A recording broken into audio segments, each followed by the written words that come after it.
if I could visualize the Japanese part of my brain, it's really two parts. It's the childhood kind of sort of semi-native kind of part. And there's the other part that I learned as an adult, which is not. So it's extremely awkward for me, sort of, you know what I mean?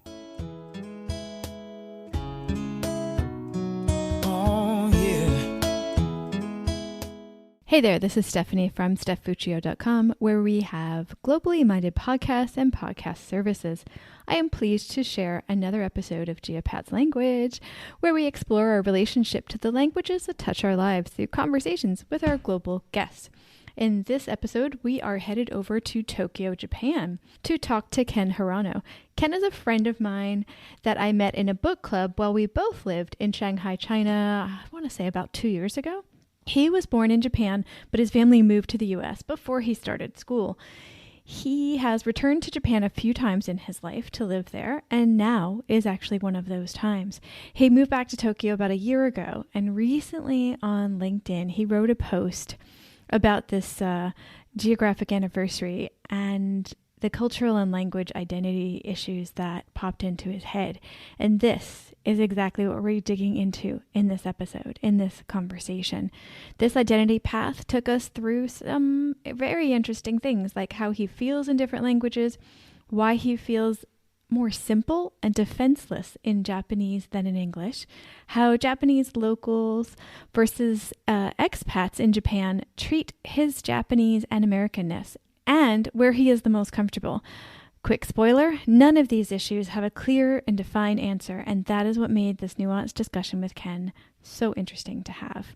You can find the full show notes, links, etc.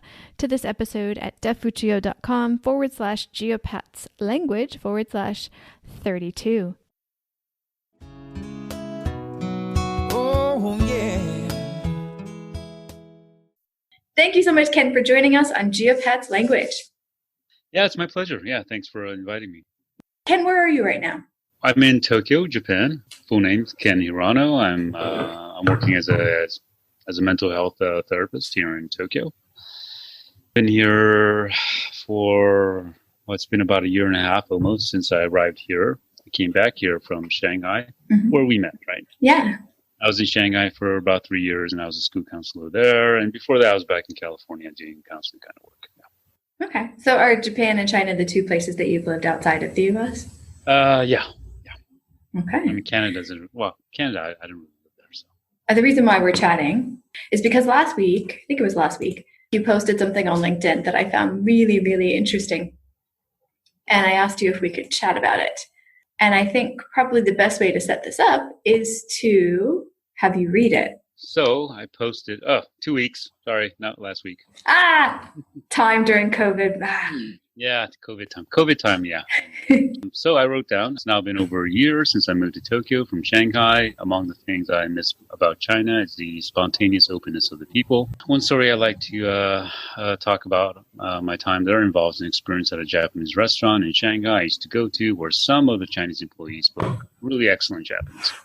So my first visit, I began this conversation in Japanese with the waitress there, who after a couple minutes, after you can kind of see the facial expressions actually, realize that I'm not a totally native Japanese speaker. And then after a few minutes, she says in a really loud voice in Japanese to another waitress across the room, she points her finger at me and says, "This guy's Japanese, but his Japanese isn't that good." Kind of in that tone of voice, kind of this surprise, kind of amusement, not with no malice or anything. And I loved it. I felt kind of seen and validated. Who I am on the inside, not just on my outside. So then we went on to a quick discussion about Asian Americans, among whom are millions of Chinese Americans who speak English natively and speak Chinese kind of imperfectly or excellently or not at all. It depends on the individual. And she mentioned that she had heard of those overseas Chinese, but she didn't know there were Japanese equivalents. Then I went on to say that, life is made up of these little micro moments where we feel seen and validated, or the opposite, unseen and invalidated. So I try to keep this in mind when I, in all my interactions with people. And that's it. Yeah, I'm back to my... There's a lot to unpack with that. It's always tricky to ask someone, well, how good is your Japanese? Because people are always like thinking it should their language skills should be much better, and so on and so on. So let me try to ask it a different way. Are you fluent in Japanese? Can you talk to someone without being totally confused on what they're saying? Yeah. It's actually a good point about the question about, when you want to find out about another person's language ability. I notice that people do ask these kind of general kind of questions, and that's normal, how is your Spanish or whatever. Usually we don't get useful or accurate answers typically. They're kind of general. A general question like that elicits kind of general answers that are not that helpful. So it's better to ask more specific kind of situational questions. For example, let's say I thought that you studied some Spanish or something, or maybe you studied in Mexico or whatever. I might ask you something like, if you were in a college in Mexico, University of Mexico, sitting through a economics 101 lecture in Spanish, how much of it do you think you can understand? That's a high bar. Yeah, right. Situational, very probing question, right? Right. And maybe somebody might say something, I'll be totally lost. I might get like 10 or 20%. Then I'll reduce it down. Then I might say something like, can you order a pizza over the phone? Yeah. Maybe let's make it a complicated order. Over the phone. Three large pizzas. Two of them are half vegetarian and half Hawaiian or something like that. Can you do that? And let's say the other person kind of replies, yeah, I think I can, kind of in that way. Then you kind of know automatically what their Spanish language is, right? Okay. So can you kind of situational probing questions? Sure. Wait, do that for me, would you? Yeah, exactly. Can you order a half this, half that pizza in Japan? In 100%. Japanese. That's easy. No problem. 100%. So they will do half orders. Raise the bar. Raise the bar. Okay. Can you do your therapy sessions in Japanese? Oh, there you go. I think I went too high, didn't I? So, yes, that's kind of high. So with adults, I would say I would struggle. Yeah. Okay. So a little bit lower. In therapy, it's important that I reflect back really accurately. Yeah.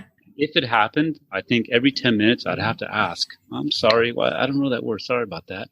Yeah. Not good. They're not paying me to be their Japanese teacher. Okay. Can you watch a movie with someone in Japanese and then discuss it in Japanese? Yes, but I did watch a Japanese movie recently, and there were no English subtitles. And it was a modern drama.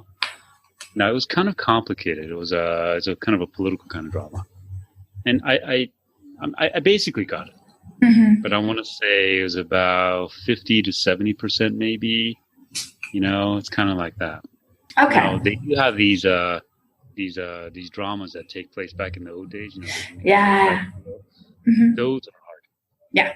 Well, they're using different language, right? Yes, it is. It's different. Yeah. Yeah. So for those, I mean, literally, I don't know what they're saying most of the time. Yeah. So you're definitely fluent, but it's I'm conversationally fluent. Yeah. Right. Okay. Did you grow up speaking Japanese?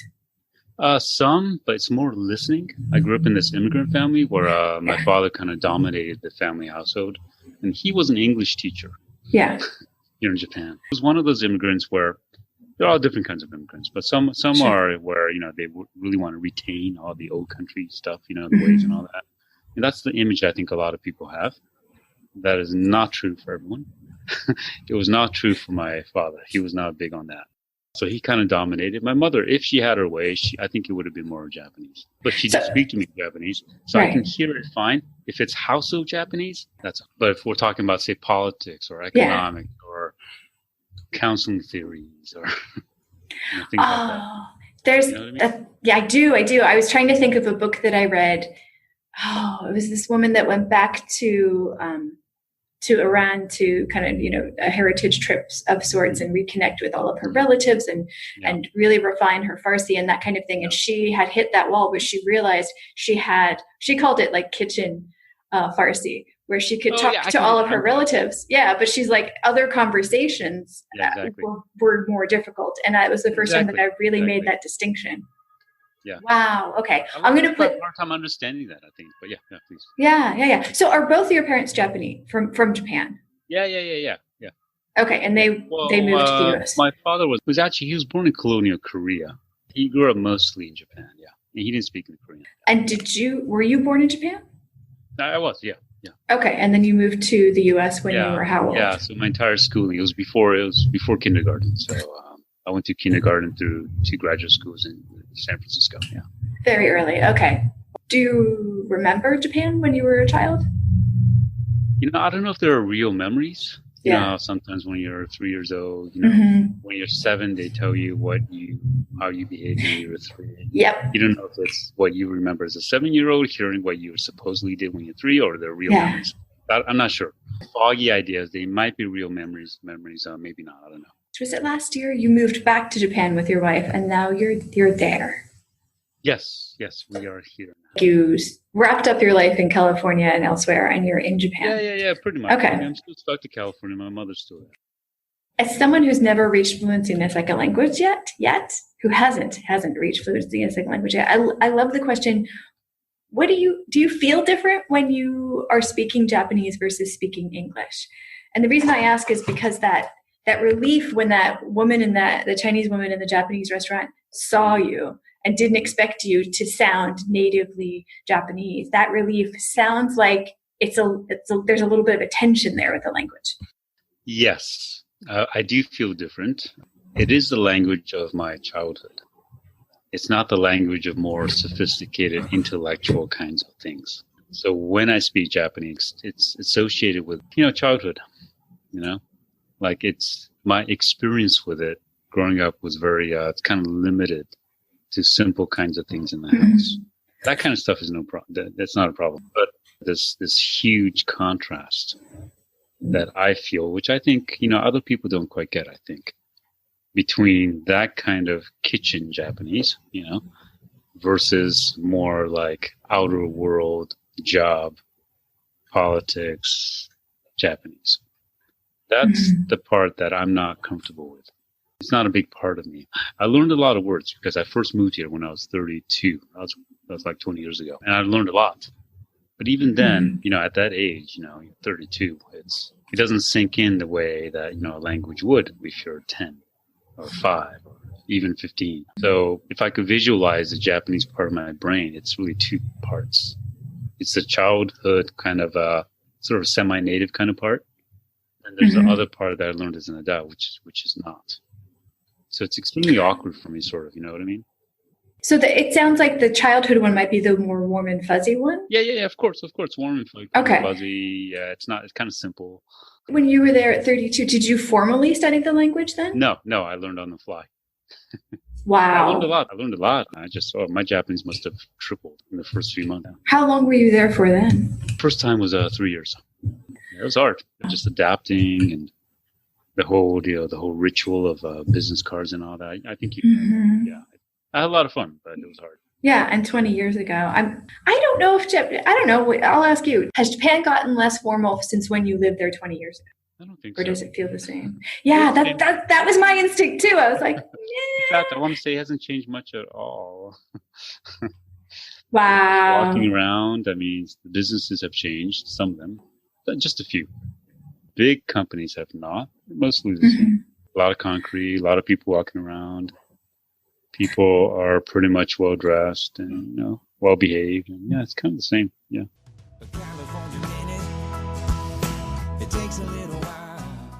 It's Steph popping in. I have some previous episodes on the Geopats podcasting network that I want to share with you that are connected to Japan. I'm going to start out with books and then we'll go into the language episodes. There's only 5 episodes. I'll give you episode numbers, and I, of course, will have the links in the show notes for you as well. Since you're listening to this episode on Japan and Japanese, that you might be curious about some other aspects of the culture and language. So, first of all, in this interview with Ken, I do talk about a conversation that Tachana, actually not me, but Tachana had with Yuki Tajima. He was talking about Banana Yoshimoto's book Kitchen. Oh, it's funny, we were talking about kitchen language.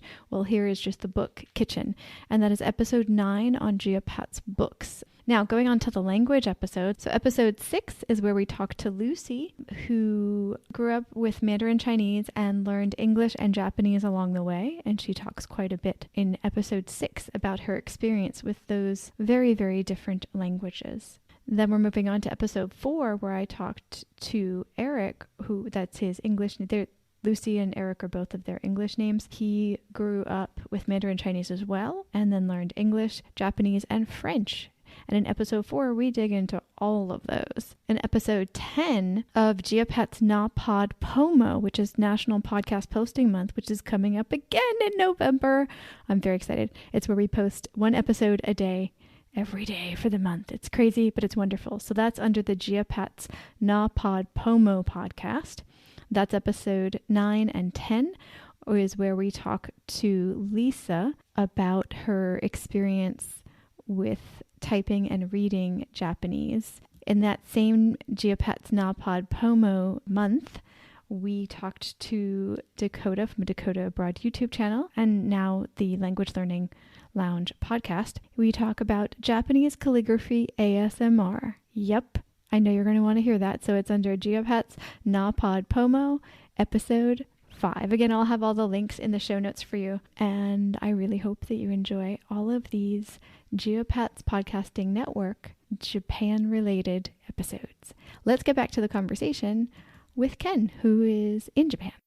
You can try and just forget it, or you can stretch it for a mile. If I may, I would describe Ken that speaks English as being very laid back, very friendly, very very calm.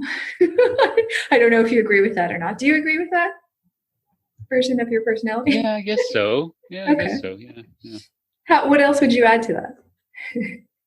Well, I was hoping you'd say funny, but if you don't think so, it's fine. Oh, you are funny too. I was just okay. We'll add funny to that.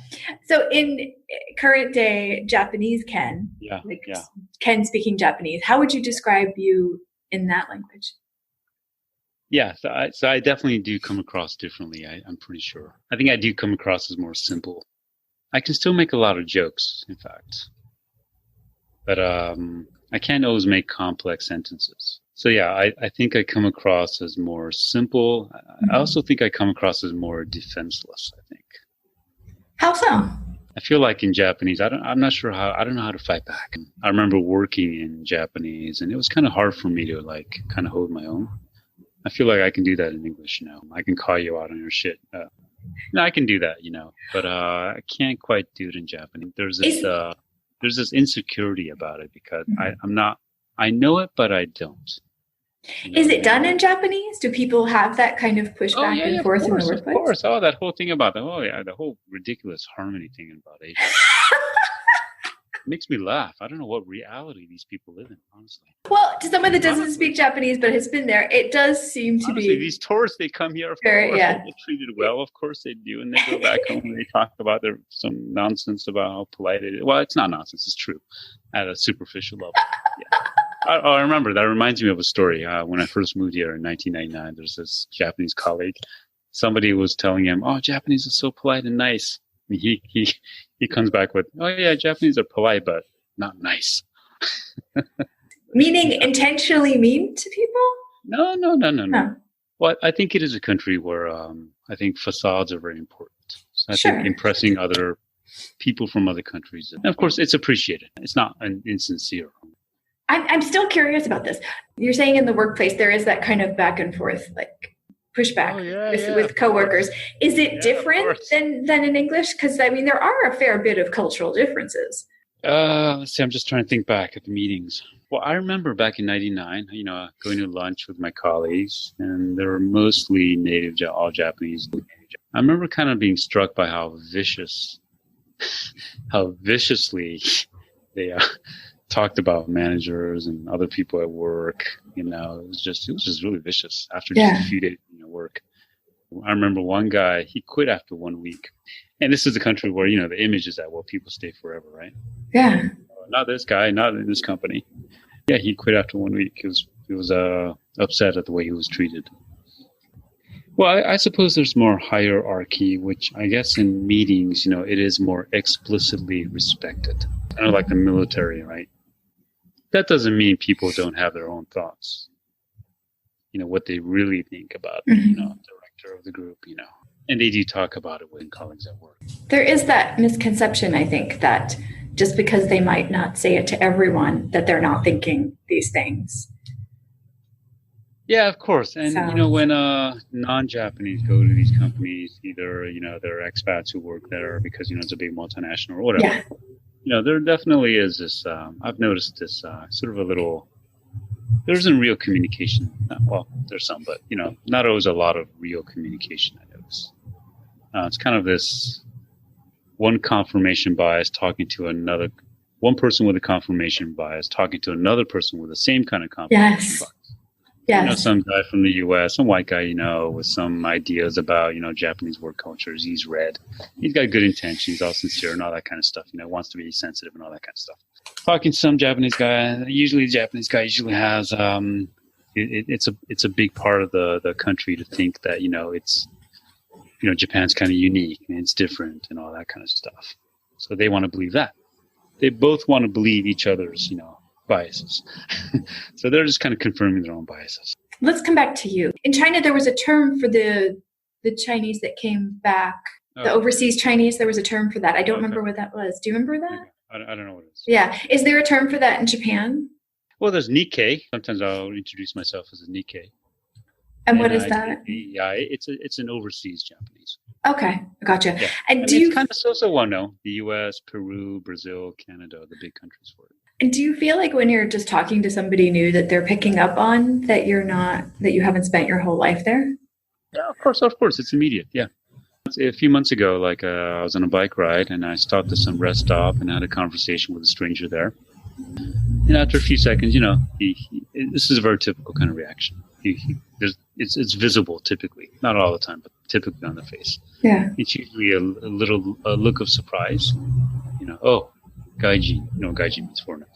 They'll look at me. They'll often say something like, "Oh, sorry, it's kind of rude of me, but are you Japanese?"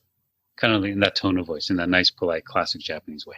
And I'll say I'm a Nikkei, and I'll give a little background. Then pretty much 99% of the time, they'll compliment me I'm a Japanese. Inside of me, I'm kind of rolling my eyes upward. But, I'm a polite guy too, so I'll say, okay, thanks. That's a typical conversation I have with people. And does the tone of the conversation change once they ask that, once they realize? Or is that so early on? No. I mean, okay. Yeah, no, that's pretty much what I get. I like it when they get it. Usually they do. I want to say a good 70, 80, 90% of the time they get it. So, for example, if they talk about where they're from, they might ask me, well, do you know where that place is? The prefecture? Which, they wouldn't ask that. Right. But they ask me knowing that, I may not know. Right. Sometimes I do, sometimes again, I like that. Yeah, I feel seen, kind of like in Chinese. I don't feel seen by the expats here, where they're only looking at my outside. That's the big contrast. Well, typically, especially if they're not from North America, an immigrant country like that. That's something where from basically from almost everywhere else, where usually people have more traditional notions of, ethnicity and race. Yeah. You look like this, therefore you are this. Exactly. Yeah. They're supposed to match. Yeah. In their mind, they're supposed to match. And truth is, they often do. But not always, right? And again, Canadians and Americans are okay with it. I think it's kind of natural, but not so for other people. Now that you're there for a long time or forever or somewhere in between, is it a goal at all to reach that scene state in Japanese? Because the scene state's not a language issue. It's more of people understanding that the outside doesn't need to match the inside, right? Well, on that note, I'm reminded of since coming back here last year, I've noticed last time I lived here was 2010. That was a 5-year stint. I was here from 2005 to 2000. Since that time, I want to say I've noticed an increase in people who they look biracial anyway on the outside. Kind of maybe like dark skin, and maybe their dad was a Black American and the mother's Japanese. Mm-hmm. And then they might be working in restaurants or something. Then I can hear them speak Japanese. And it seems pretty clear to me that they were born and raised here and they went through the Japanese public school system. Mm-hmm. And they're very Japanese on the inside. Mm-hmm. So their identity, their citizenship, often too, they're totally Japanese. But on the outside, they might have blue eyes.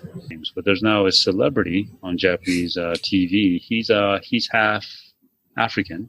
His father's African, genetically anyway. And I think his parents were divorced when he was really young. His mother's Japanese. He was sort of born and raised here. He's totally Japanese on the inside. He can't speak English. He looks very like a black American. If you saw him in the U.S., you would think, he can't speak English. But he's on TV. He's on national TV. What I like about this guy that I'm talking about is that he's on national TV. I don't know how common, but he's on national TV. I see him maybe once every 2 weeks or so on TV. Great guy, nice guy, young guy, maybe he's 20s. He got this big afro, by the way. So he looks totally not Japanese on the outside. But his mannerisms, the way he talks, he's 100% native in Japanese. He's got a website, I think, where he says, at the very top, he says, I can't speak English in Japanese. Are you comfortable in Japan? So it's a mix. It really is. At one level, yeah, sure. Things it's safe here, as you know. It's pretty. Of course, probably it's got to be one of the safest big cities in the world here. Yeah. There's some comfort, kind of just visually, just kind of blending in. It's kind of nice. Sometimes I mention to people that it's kind of nice to be able to go to all these various ethnic restaurants here, whether it's Turkish or Italian, where everyone kind of just looks like me. Well, most people anyway.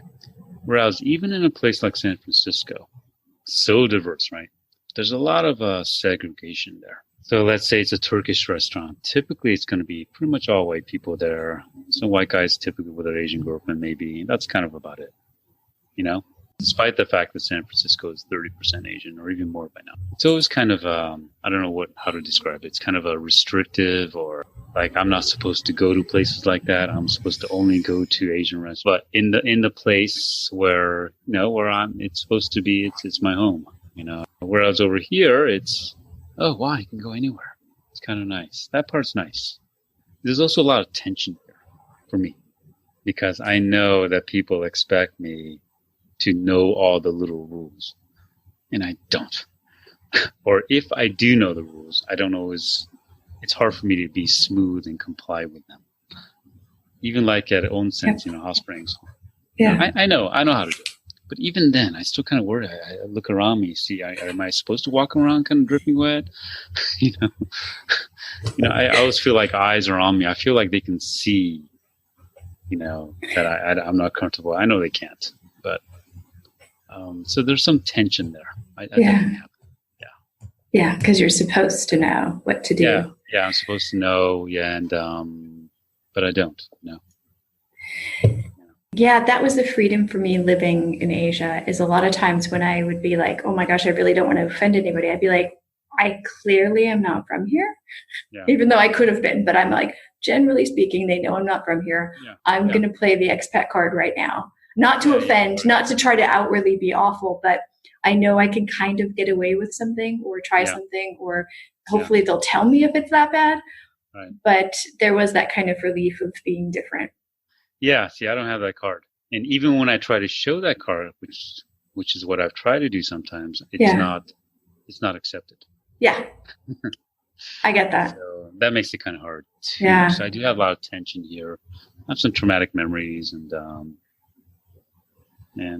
little things kind of bother me sometimes. But again, I try to focus on the good things. Where are you more comfortable, in the Bay Area or in Tokyo? I wouldn't.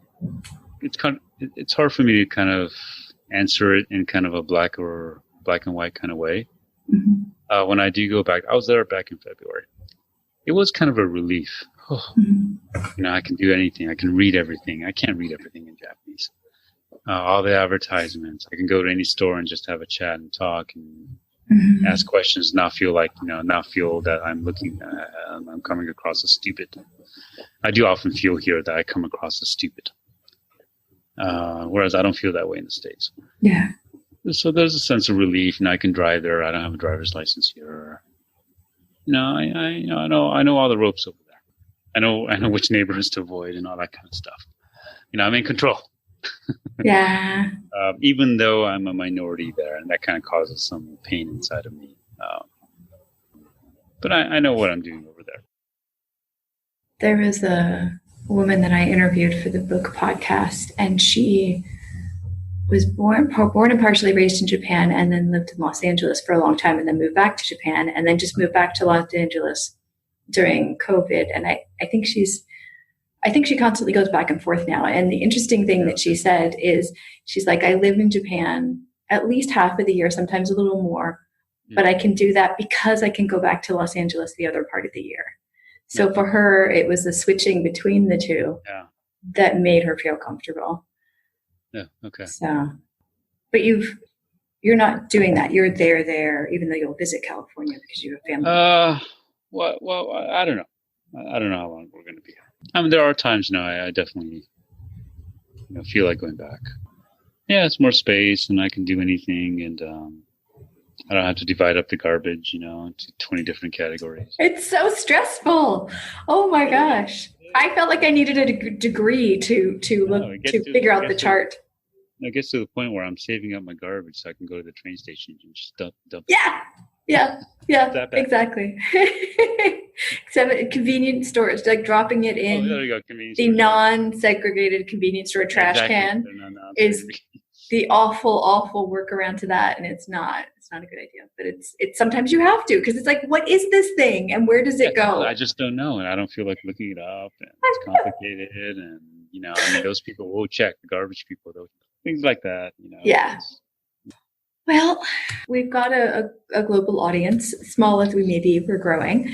Is there anything you'd like to know about other folks and their experiences with this kind of duality? I don't know. It feels more than a duality. But I guess I'm wondering, maybe not so much a question. I mean, there are so many different kinds of human experiences, Yeah. Everyone's different.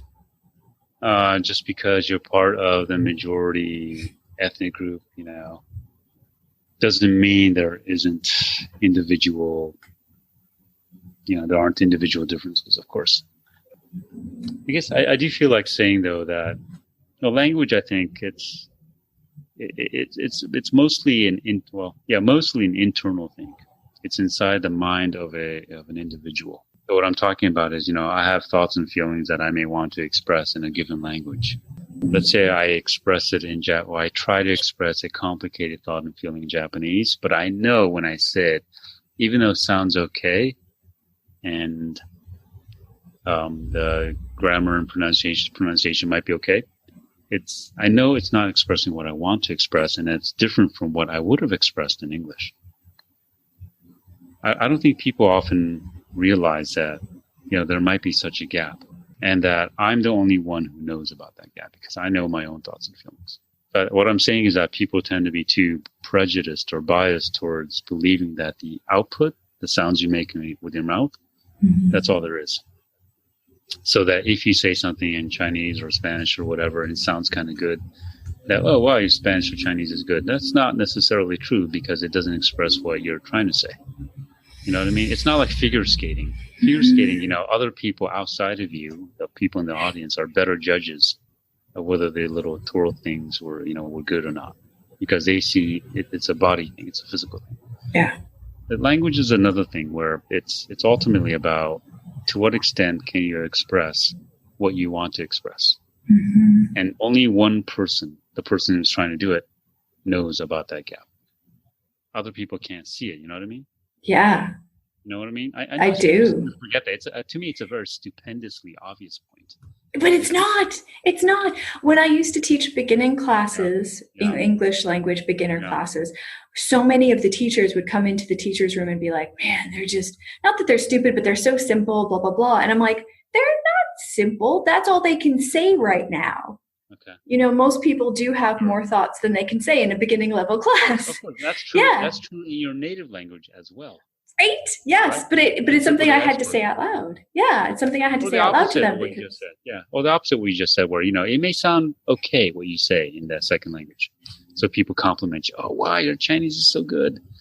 It's not really, maybe in a certain situation, because it's not what you really want to say. It's not it's nowhere near as rich as it would have been were you speaking in your native language. I feel like a lot of times people say, oh, your blah, blah, blah is so good. Your language is so good. They say that when you can use idioms or when your pronunciation is good. Yeah, right. But they're rarely commenting on the meatiness of the comment, or if it, reflects what you really wanted to say. And how do they they're not thinking about what you want to say. They're not thinking about the invisible stuff that's going on inside of your mind. Exactly. Yeah. They're only looking at output. Yeah. No, that's a really, really good point. But language, it's an expression, but it also limits us when we're not when we don't have the right language to say what we want to. Yeah, even in your own native language, it's just the tip of the iceberg of your subjective experience. Well, that's a heavy one to leave us on. Thank you. Okay. So that we know, I know I'm a therapist. So I think in that way. Sorry. No, it's true, and it's beautiful, and it's something to keep in mind, because a lot of us, no matter how good we get at additional languages, are not going to get to that point where we're not saying, "Oh man, that's not exactly it, but that's the best that I can do right now." Right. So for complicated things, yeah, for simple things, it's okay. Often you can get to a certain level where you can fully express what you want to say. For simple things, yeah. But I'm guessing emotions and abstract things are some of the hardest part. Feel about your family, for example. So thank you so much, Ken, for coming on. I'll put all the information we've talked about in the show notes for the listeners. And thank you. Well, yeah, thank you. Thanks for your time. Thanks for the opportunity. It's good to see you again.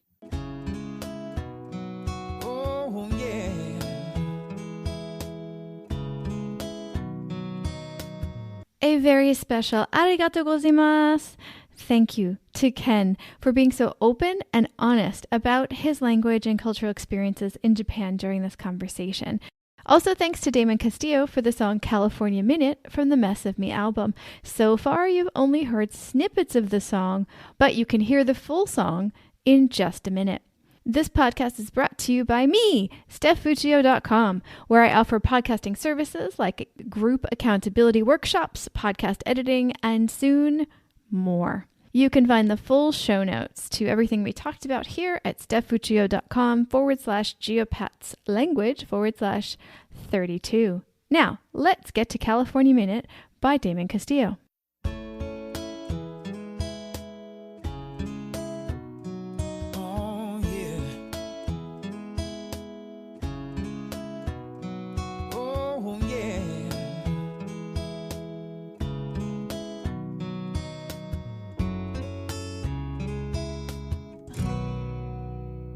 Invisible people keep the dream alive. They're driving to work to keep the cars they drive. They're driven to win and live the will to power. Every year and every day and every hour. But a California minute, it takes a little while. You can try and just forget it, or you can stretch it for a mile. Become a Hollywood star, or never go that far. But if you're here, then you can live it. Oh yeah, in the California minute. So bring us your water to help us fight the fires. Send us your singers and actors and other liars. We're making the movies like we mine the gold. Man, it never gets old. Just wait, a California minute, it takes a little while.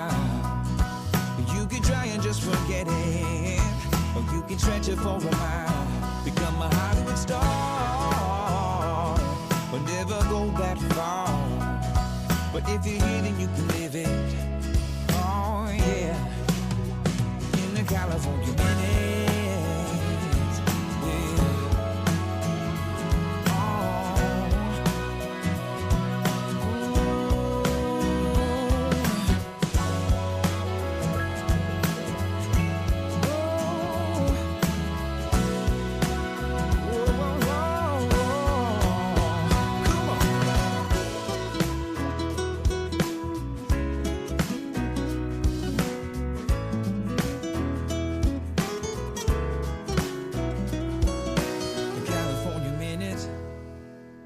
Takes a little while, and you can try and just forget it, or you can stretch it for a mile. Become a Hollywood star, or never go that far.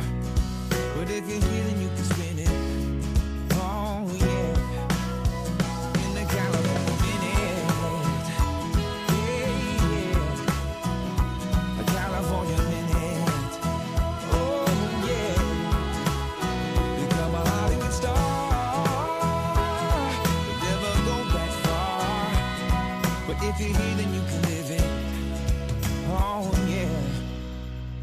California Minute. Oh, yeah.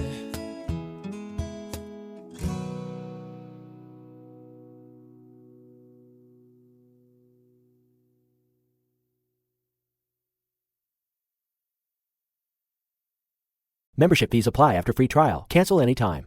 You know what's wrong with health and fitness? You weaponize it against yourself. Why didn't you go to the gym today? You're so lazy.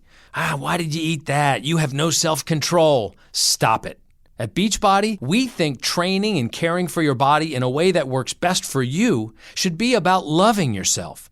Let us help you without all the judgment. Here's how. Go to beachbody.com to claim your free membership and start feeling great.